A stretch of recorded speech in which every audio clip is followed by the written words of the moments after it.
मेरे प्यारे देशवासियों, नमस्कार। कोरोना के खिलाफ देश आज फिर एक बहुत बड़ी लड़ाई लड़ रहा है। कुछ सप्ताह पहले तक स्थितियां संभली हुई थी और फिर एक कोरोना की दूसरी वेव तूफान बनकर आ गई। जो पीड़ा आपने सही है, जो पीड़ा आप सह रहे हैं, उसका मुझे पूरा एहसास है।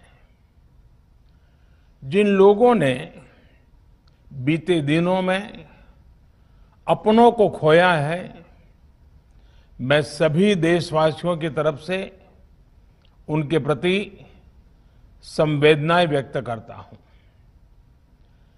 परिवार के एक सदस्य के रूप में मैं आपके दुख में शामिल हूं। चुनौती बड़ी है, लेकिन हमें मिलकर अपने संकल्प, अपने हौसले और तैयारी के साथ इसको पार करना है। साथियों, अपनी बात को विस्तार देने से पहले मैं देश के सभी डॉक्टरों, मेडिकल स्टाफ, पैरामेडिकल स्टाफ, हमारे सभी सफाई कर्मचारी भाई बहन, हमारे एम्बुलेंस के ड्राइवर्स, हमारे सुरक्षा बल, पुलिसकर्मी, सभी की सराहना करूंगा। आपने कोरोना की पहली वेव में भी अपना जीवन दांव पर लगाकर लोगों को बचाया था।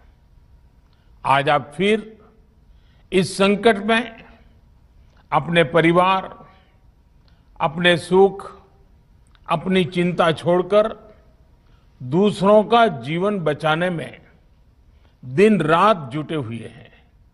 साथियों, हमारे शास्त्रों में कहा गया है, त्याज्यम न धैर्यम विदुरेऽपि काले, अर्थात कठिन से कठिन समय में भी हमें धैर्य नहीं खोना चाहिए। किसी भी परिस्थिति से निपटने के लिए हम सही निर्णय लें, सही दिशा में प्रयास करें, तभी हम विजय हासिल कर सकते हैं। इसी मंत्र को सामने रखकर आज देश दिन रात काम कर रहा है। बीते कुछ दिनों में जो फैसले लिए गए हैं, जो कदम उठाए गए हैं, वो स्थिति को तेजी से सुधारेंगे। इस बार कोरोना संकट में देश के अनेक हिस्से में ऑक्सीजन की डिमांड बहुत ज्यादा बढ़ी है। इस विषय पर तेजी से और पूरी संवेदनशीलता के साथ काम किया जा रहा है। केंद्र सरकार, राज्य सरकारें, प्राइवेट सेक्टर, सभी की पूरी कोशिश है कि हर जरूरतमंद को ऑक्सीजन मिले। ऑक्सीजन प्रोडक्शन और सप्लाई को बढ़ाने के लिए भी कई स्तरों पर उपाय किए जा रहे हैं। राज्यों में नए ऑक्सीजन प्लांट्स हो, 1 लाख नए सिलेंडर पहुंचाने हो, औद्योगिक इकाइयों में इस्तेमाल हो रही ऑक्सीजन का मेडिकल इस्तेमाल हो, ऑक्सीजन रेल हो, हर प्रयास किया जा रहा है। साथियों, इस बार जैसे ही कोरोना के केस बढ़े, देश के फार्मा सेक्टर ने दवाइयों का उत्पादन और बढ़ा दिया है। आज जनवरी फरवरी की तुलना में देश में कई गुना ज्यादा दवाइयों का प्रोडक्शन हो रहा है। इसे अभी और तेज किया जा रहा है। कल भी मेरी देश की फार्मा इंडस्ट्री के बड़े जो प्रमुख लोग हैं, उसके जो एक्सपर्ट लोग हैं, उनसे बहुत लंबी चर्चा हुई है। प्रोडक्शन बढ़ाने के लिए हर तरीके से दवाई कंपनियां की मदद ली जा रही है। हम सौभाग्यशाली हैं कि हमारे देश के पास इतना बड़ा मजबूत फार्मा सेक्टर है जो बहुत अच्छी और तेजी से दवाइयां बनाता है। इसके साथ ही अस्पतालों में बेड की संख्या को बढ़ाने का भी काम तेजी से चल रहा है। कुछ शहरों में ज्यादा डिमांड को देखते हुए विशेष और विशाल कोविड हॉस्पिटल बनाए जा रहे हैं। साथियों, पिछले वर्ष जब देश ने कोरोना के कुछ ही मरीज सामने आए थे, उसी समय भारत में कोरोना वायरस के खिलाफ प्रभावी वैक्सीन के लिए काम शुरू कर दिया था।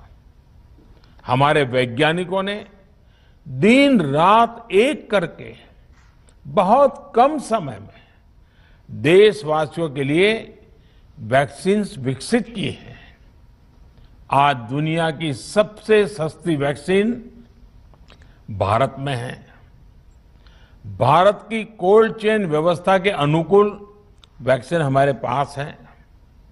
इस प्रयास में हमारे प्राइवेट सेक्टर ने इनोवेशन और एंटरप्राइज की भावना का बेहतरीन प्रदर्शन किया है।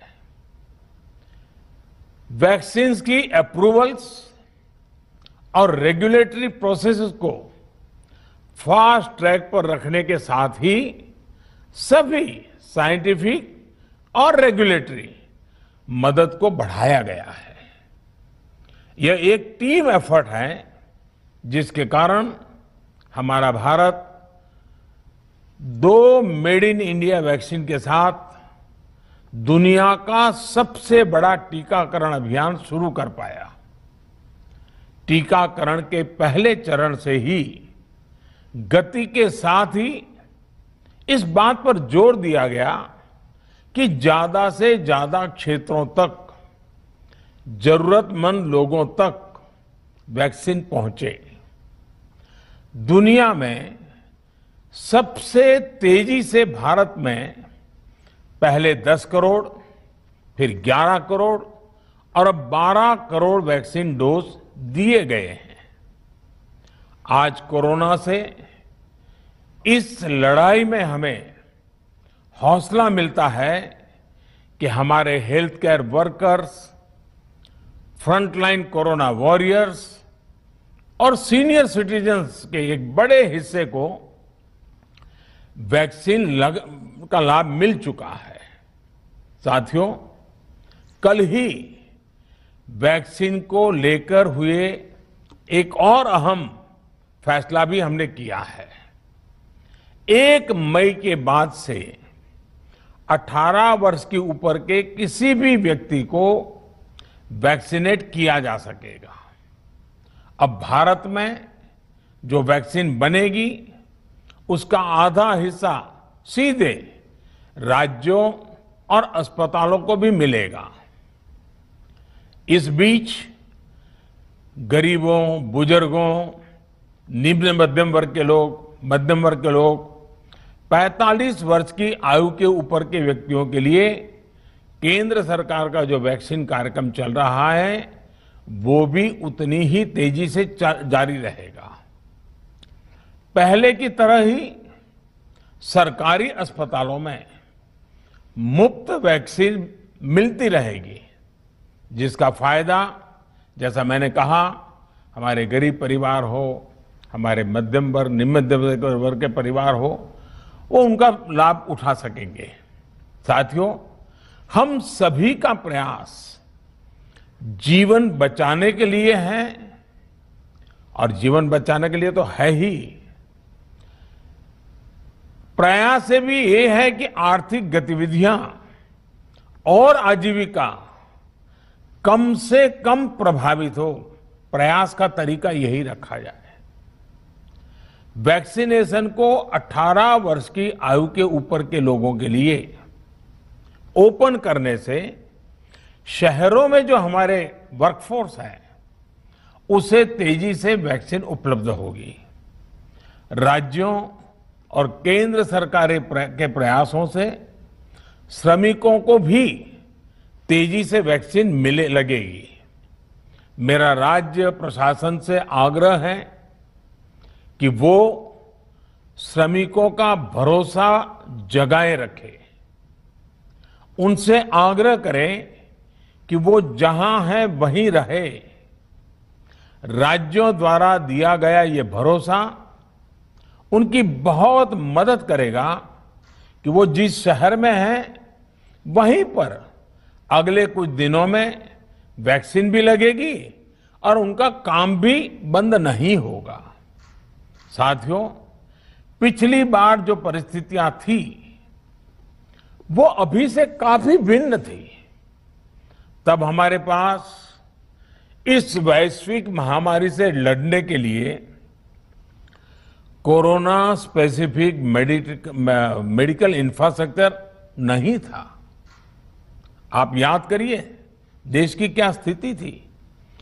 कोरोना टेस्टिंग के लिए पर्याप्त लैब नहीं, पीपीई का कोई प्रोडक्शन नहीं, हमारे पास इस बीमारी के ट्रीटमेंट के लिए कोई खास जानकारी भी नहीं। लेकिन बहुत ही कम समय में हमने इन चीजों में सुधार किया। आज हमारे डॉक्टरों ने कोरोना के इलाज की बहुत ही अच्छी एक्सपर्टीज हासिल कर ली है। वो ज्यादा से ज्यादा जीवन बचा रहे हैं। आज हमारे पास बड़ी मात्रा में पीपीई किट्स हैं, लैब्स का बड़ा नेटवर्क है और हम लोग टेस्टिंग की सुविधा को निरंतर बढ़ा रहे हैं। साथियों, देश ने कोरोना के खिलाफ अब तक बहुत मजबूती से और बहुत धैर्य से लड़ाई लड़ी है। इसका श्रेय आप सभी को, सभी देशवासियों को ही जाता है। अनुशासन और धैर्य के साथ कोरोना से लड़ते हुए आप देश को यहां तक लाए हैं। मुझे विश्वास है जन भागीदारी की ताकत से हम कोरोना के इस तूफान को भी परास्त कर पाएंगे। आज हम अपने चारों ओर देख रहे हैं कि कैसे कई लोग, कई सामाजिक संस्थाएं जरूरतमंदों तक मदद पहुंचाने में दिन रात जुटे हैं। दवाई पहुंचाना हो, खाने या रहने की व्यवस्था करनी हो, लोग पूरे मनोयोग के साथ काम कर रहे हैं। मैं इन सभी के सेवा भाव को आदरपूर्वक नमन करता हूं और देशवासियों से अपील करता हूं कि अधिक से अधिक मात्रा में इस संकट की घड़ी में देशवासी आगे आएं और जरूरतमंदों तक मदद पहुंचाएं। समाज के पुरुषार्थ और सेवा के संकल्प से ही हम ये लड़ाई जीत पाएंगे। मेरा युवा साथियों से अनुरोध है कि वो अपनी सोसाइटी में, मोहल्ले में, अपार्टमेंट्स में छोटी छोटी कमेटियां बनाकर कोविड अनुशासन पालन करवाने में मदद करें। हम ऐसा करेंगे तो सरकारों को न कभी कंटेनमेंट जोन लगाने की जरूरत पड़ेगी, न कर्फ्यू लगाने की जरूरत पड़ेगी और लॉकडाउन का तो सवाल ही नहीं उठता है, आवश्यकता ही नहीं पड़ेगी।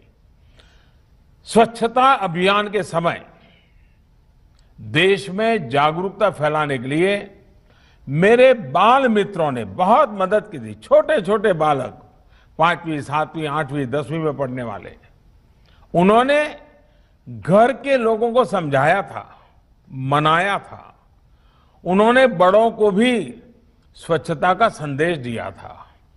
आज मैं फिर अपने बाल मित्रों से एक बात विशेष तौर पर कहना चाहता हूं। मेरे बाल मित्र, घर में ऐसा माहौल बनाइए कि बिना काम, बिना कारण घर के लोग घर से बाहर न निकले। आपकी जीत बहुत बड़ा परिणाम ला सकती है। प्रचार माध्यमों से भी मेरी प्रार्थना है कि ऐसे संकट की घड़ी में वो लोगों को सतर्क और जागरूक करने के लिए जो प्रयास कर रहे हैं उसे और बढ़ाएं। इसके साथ ही इसके लिए भी काम करें कि डर का माहौल कम हो सके, लोग अफवाह और भ्रम में न आए। साथियों, आज की स्थिति में हमें देश को लॉकडाउन से बचाना है। मैं राज्यों से भी अनुरोध करूंगा कि वो लॉकडाउन को अंतिम विकल्प के रूप में ही इस्तेमाल करें। लॉकडाउन से बचने की भरपूर कोशिश करनी है और माइक्रो कंटेनमेंट जोन पर ही ध्यान केंद्रित करना है। हम अपनी अर्थव्यवस्था की सेहत भी सुधारेंगे और देशवासियों की सेहत का भी ध्यान रखेंगे। साथियों, आज नवरात्रि का आखिरी दिन है। कल रामनवमी है और मर्यादा पुरुषोत्तम श्री राम का हम सभी को यही संदेश है कि हम मर्यादाओं का पालन करें। कोरोना के इस संकट काल में कोरोना के बचने के जो भी उपाय है, कृपया करके उनका पालन 100% करिए। दवाई भी, कड़ाई भी, इस मंत्र को कभी भी भूलना नहीं है। ये मंत्र जरूरी है, वैक्सीन के बाद भी जरूरी है।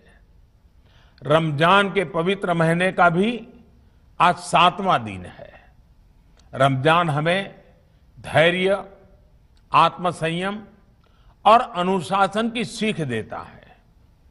कोरोना के खिलाफ जंग जीतने के लिए अनुशासन भी, उसकी भी उतनी ही जरूरत है। जब जरूरी हो तभी बाहर निकले। कोविड अनुशासन का पूरा पालन करें। मेरा आप सभी से यही आग्रह है। मैं आपको फिर ये भरोसा देता हूं, आपके इस साहस, धैर्य और अनुशासन के साथ जुड़कर आज जो परिस्थितियां हैं उन्हें बदलने में देश कोई कोर कसर नहीं छोड़ेगा। आप सभी स्वस्थ रहें, आपका परिवार स्वस्थ रहे, इसी कामना के साथ मैं अपनी बात समाप्त करता हूं। आपका बहुत बहुत धन्यवाद। तो प्रधानमंत्री नरेंद्र मोदी का राष्ट्र के नाम संबोधन बहुत अहम था। कोविड की इस वक्त की परिस्थितियों के बीच प्रधानमंत्री आज आए और उन्होंने राष्ट्र को संबोधित किया और देश को भरोसा दिलाया कि जन भागीदारी से कोरोना की ये जो दूसरी वेव है, जिस